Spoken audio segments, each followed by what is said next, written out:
यावर्षी श्रावण महिना हा 25 जुलै 2025 वार गुरुवार या दिवशी सुरू होत आहे आणि 23 ऑगस्ट 2025 वार गुरुवार या दिवशी संपत आहे। यंदा श्रावण महिन्यामध्ये 4 श्रावणी सोमवार आलेले आहेत। यावर्षीचा श्रावण महिना हा गुरुवारी सुरू होत आहे आणि गुरुवारी संपत सुद्धा आहे।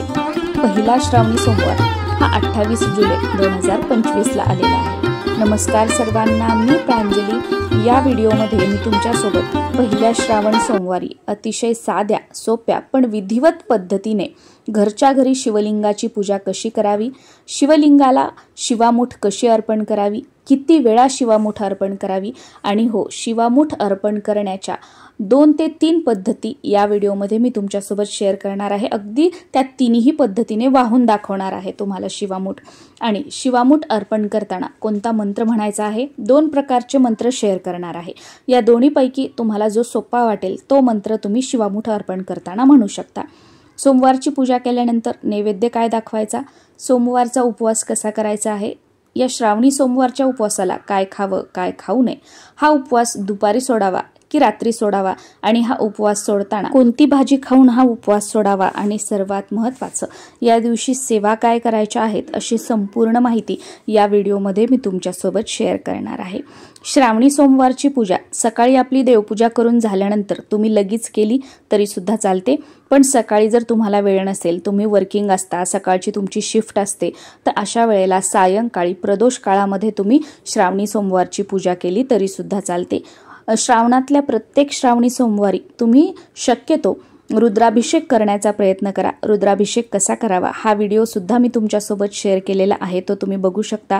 अगदी विधिवत पूर्ण मंत्र स्तोत्रासहित रुद्राभिषेक करून दाखवलेला आहे। काही अडचणीमुळे प्रत्येक सोमवारी रुद्राभिषेक करणं जरी शक्य नाही झाला तर या पद्धतीने तुम्ही शिवलिंगाची पूजा करू शकता आणि या 4 सोमवारपैकी कोणत्या तरी एका सोमवारी मात्र रुद्राभिषेक करण्याचा नक्की प्रयत्न करा। श्रावणी सोमवारचा उपवास महिला, पुरुष, मुलं, मुली अगदी प्रत्येक जण करू शकतात। यापूर्वी कधीही तुम्ही श्रावणी सोमवार पकडले नसतील तर यंदाच्या पहिल्या श्रावणी सोमवारपासून या उपवासाला तुम्ही सुरुवात करू शकता। श्रावणी सोमवारचा उपवास दुपारी सोडावा की रात्री सोडावा असा बऱ्याच जणांचा प्रश्न असतो। तर बघा, आमच्या भागामध्ये तरी रात्री सोडला जातो, पण वेगवेगळ्या भागानुसार, शहरानुसार हा उपवास दुपारी सुद्धा सोडला जातो।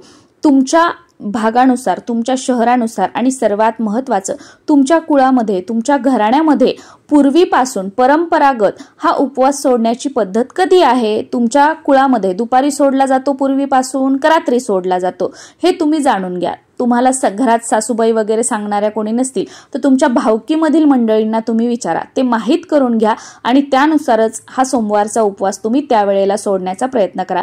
कारण पूर्वीपासून आपल्या घराण्यात ज्या काही रूढी परंपरा चालत आलेल्या आहेत त्या जाणून घेणं, त्या पाळणं आणि त्या पुढे चालू ठेवणं आणि त्याच प्रकारे जे काही सगळे सणवार, व्रतवैकल्य आहेत ते करणं हे आपलं प्रथम कर्तव्य आहे। त्यामुळे मी तुम्हाला काय व्हिडिओमध्ये सांगते किंवा अजून कोणाचं तुम्ही व्हिडिओमधून काय ऐकताय, गुगलवर वाचताय, यापेक्षा आपल्या रूढी परंपरेप्रमाणे उपवास सोडण्याचा प्रयत्न करा। आणि असं काहीही नाही की मी तुम्हाला सांगितलं रात्री सोडायचा आणि तुम्ही जर दुपारी सोडला तर ते चुकीचं आहे, असं अजिबात नाही।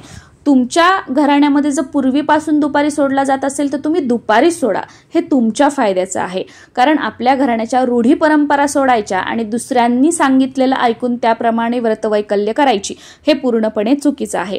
मी सुद्धा माझ्या सासूबाई वगैरे पूर्वीपासून आमच्याकडे सासरी जसं केलं जातं त्याचप्रमाणे करत आहे। श्रावणी सोमवारच्या उपवासाला 2 वेळा मीठ खायचं नसतं। 2 वेळा मीठ खाल्ल्याने हा उपवास मोडतो आणि श्रावणी सोमवारी किंवा महादेवाच्या कोणत्याही उपवासाला भगर चालत नाही। भगर खाल्ल्याने सुद्धा सोमवारचा उपवास किंवा महादेवाचा जो कोणता उपवास व्रत असेल ते मोडल्या जातं। त्यामुळे या 2 गोष्टींची काळजी घ्यायची आहे। आता ज्यांना शुगर वगैरे आहे, ज्यांना डॉक्टरांनी मीठ खायला सांगितलेलंच आहे, तर अशांनी काय करायचं, मग तुम्ही फराळाचे पदार्थ बनवताना त्यामध्ये सेंदव मिठाचा वापर करा। पण शक्यतो या दिवशी 1 वेळा जे कोणते फराळाचे पदार्थ तुम्ही खाणार आहात ते गोड खाण्याचा प्रयत्न करा, जसं की साबुदाण्याची गोड खीर, राजगिऱ्याचा गोड शिरा किंवा राजगिऱ्याचा लाडू दुधामध्ये मिक्स करून, किंवा तुम्ही केळी, कोणतेही फ्रूट जे तुम्हाला आवडत असतील ते तुम्ही खाऊ शकता। रताळी तुम्ही खाऊ शकता, चहा, दूध, ज्यूस तुम्ही घेऊ शकता, पण मीठ मात्र 1 वेळा उपवास सोडतानाच आपल्याला खायचं आहे। या दिवशी उपवास आहे, मग गणपतीला, महादेवाला किंवा देवांना नैवेद्य काय दाखवायचा, तर कोणत्याही फळाचा नैवेद्य, ड्रायफ्रुट्सचा नैवेद्य, साखरेचा, खडीसाखरेचा नैवेद्य तुम्ही दाखवला तरी सुद्धा चालतो। या दिवशी उपवास सोडताना आमच्याकडे तरी मुळा तोंडी लावला जातो, एक घास का होईना मुळा खाल्ला जातो आणि मग श्रावणी सोमवारचा उपवास सोडला जातो। मुळा खाल्ल्याशिवाय श्रावणी सोमवारचा उपवास सुटत नाही असं आमच्याकडे म्हटलं जातं। बऱ्याच ठिकाणी मेथीची भाजी खाल्ली जाते, मेथीची भाजी खाल्ल्याशिवाय उपवास सुटत नाही असं म्हटलं जातं। याप्रमाणे तुमच्या भागामध्ये किंवा तुमच्या घरी काय खाऊन उपवास सोडण्याची पद्धत आहे तो पदार्थ आवर्जून त्याचा समावेश करावा। या दिवशी आवर्जून शिवपूजा झाल्यानंतर बेलपत्र शिवलिंगाला अर्पण करायचे आहेत। बेलपत्र अर्पण करताना नेहमी त्या बेलाची जी दांडी असते, मागचं जे देठ असतं, तर ते याप्रमाणे बघा तोडून घ्यायचं आहे आणि त्यानंतरच बेलपत्र जे आहे ते शिवलिंगावरती अर्पण करायचं आहे। आणि बेलपत्र नेहमी पालथं म्हणजे जो निमुळता मऊ भाग आहे तो शिवलिंगावर ठेवून देठ जे असतं ते भिंतीकडे येईल आणि पान समोर आपल्याकडे येईल। 3 पानांपैकी जे मधलं पान असतं ते आपल्याकडे येईल, याप्रमाणे बेलपत्र शिवलिंगाला अर्पण करायचं असतं। तुम्हाला जर 108 बेलपत्र मिळाली तर शिव अष्टोत्तर नामावली म्हणत म्हणत तुम्ही बेलपत्र शिवलिंगावरती अर्पण करा। पण तुम्हाला 108 बेलपत्र नाही मिळाली तर जी काही बेलपत्र असतील ती तुम्ही एखाद्या प्लेटमध्ये ठेवा, त्यावर आपला उजवा हात ठेवा किंवा ती सगळी बेलपत्र जी आहेत ती आपल्या उजव्या हातामध्ये धरा, शिव अष्टोत्तर नामावली म्हणा आणि त्यानंतर ती शिवलिंगावरती अर्पण करा। श्रावणी सोमवारी शिवपूजा करताना चौरंग किंवा पाट मांडून घ्यायचा, त्यावर पांढरं वस्त्र अंथरायचं, सुरुवातीला दिवा लावून घ्यायचा। शक्य झालं तर आपण पांढरी वस्त्र घालायची, पांढरी वस्त्र नसतील तर जे काही फेंट रंगाचे कपडे आहेत ते या दिवशी घालायचे आणि देवघरातील गणपती बाप्पांची मूर्ती आणि शिवलिंग पूजेसाठी घ्यायचं आहे। सुरुवातीला गणपतीचं पूजन करायचं, ओम गण गणपतये नमः हा मंत्र म्हणून गणपतीच्या मूर्तीवर अभिषेक करायचा किंवा गणपती अथर्व शीर्ष किंवा गणपती स्तोत्र म्हणून अभिषेक केला तरी सुद्धा चालतो। गणपतीची मूर्ती स्वच्छ पुसायची, 2 विड्याचे पानं घ्यायचे, त्यावर थोडेसे तांदूळ, त्यावर ही मूर्ती ठेवायची किंवा छोटीशी एखादी तुमच्याकडे तांब्याची पितळीची प्लेट असेल तर त्यामध्ये गणपतीची मूर्ती ठेवली तरी सुद्धा चालते।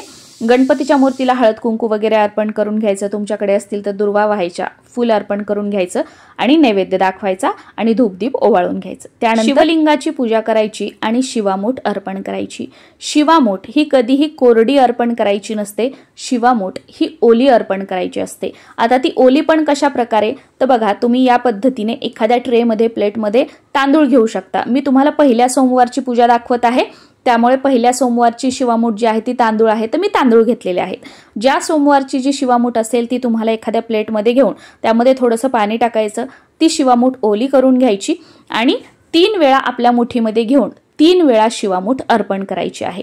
शिवामूठ अर्पण करताना पहिला मंत्र जो आहे तो अशा प्रकारे आहे, शिवा शिवा महादेवा माझी शिवामूठ ईश्वरा देवा, माझ्या मनातील इच्छा पूर्ण कर रे देवा, असं 3 वेळा म्हणत म्हणत तुम्हाला 3 वेळा शिवामूठ अर्पण करायची। किंवा दुसरा मंत्र अशा प्रकारे आहे, शिवा शिवा महादेवा माझी शिवामूठ ईश्वरा देवा, सासू सासरा दिरा भावा, ननंद जावा भ्रतारा, नावड तिची आवडती कर रे देवा, असे म्हणत आपल्याला शिवामूठ अर्पण करायची आहे। आता पहिल्या पद्धतीने ओलं करून आपण आपल्या मुठीमध्ये घ्यायची ती ओली शिवामूठ आणि 3 वेळा अर्पण करायची। दुसऱ्या पद्धतीमध्ये कोरडे तांदूळ घ्यायचे, आपल्या उजव्या हातात धरायचे आणि शिवलिंगावर सोडत सोडत वरतून एका पेल्याने आपल्या मुठीवर आपल्याला पाणी सोडत सोडत शिवामूठ अर्पण करायचे आहे। या दोन्हीपैकी ज्या पद्धतीने तुमच्याकडे शिवामूठ अर्पण केली जाते तर त्या पद्धतीने तुम्ही शिवामूठ अर्पण करू शकता। आणि बरेच जण इतकी छोटीशी शिवामूठ अर्पण करतात की ती अर्पण केली आहे का नाही हे सुद्धा दिसत नाही, तर असं करू नका। शिवामूठ म्हटलेलं आहे त्याच्यामुळे आपली मूठ भरून ज्या ज्या दिवशीची जी शिवामूठ असेल ती घ्या आणि ती अर्पण करा। या दिवशी शिवलीलामृत ग्रंथाचं पारायण करण्याचा प्रयत्न करा, पण काही अडचणीमुळे झालं नाही तर शिवलीलामृत या ग्रंथातील 11वा अध्याय आवर्जून पठण करा आणि या दिवशी 108 बेलपत्र शिव अष्टोत्तर नामावली म्हणत म्हणत तरी किमान शिवलिंगाला अर्पण करा।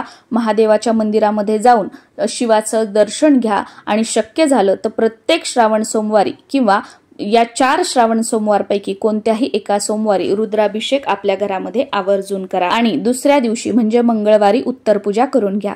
वाहिलेली शिवामूठ जी आहे ती पक्ष्यांना खायला घाला किंवा तुमच्या घराच्या आजूबाजूला एखादं मोठं कोणतं झाड असेल तर त्या झाडाखाली ठेवा, म्हणजे पक्षी खातील।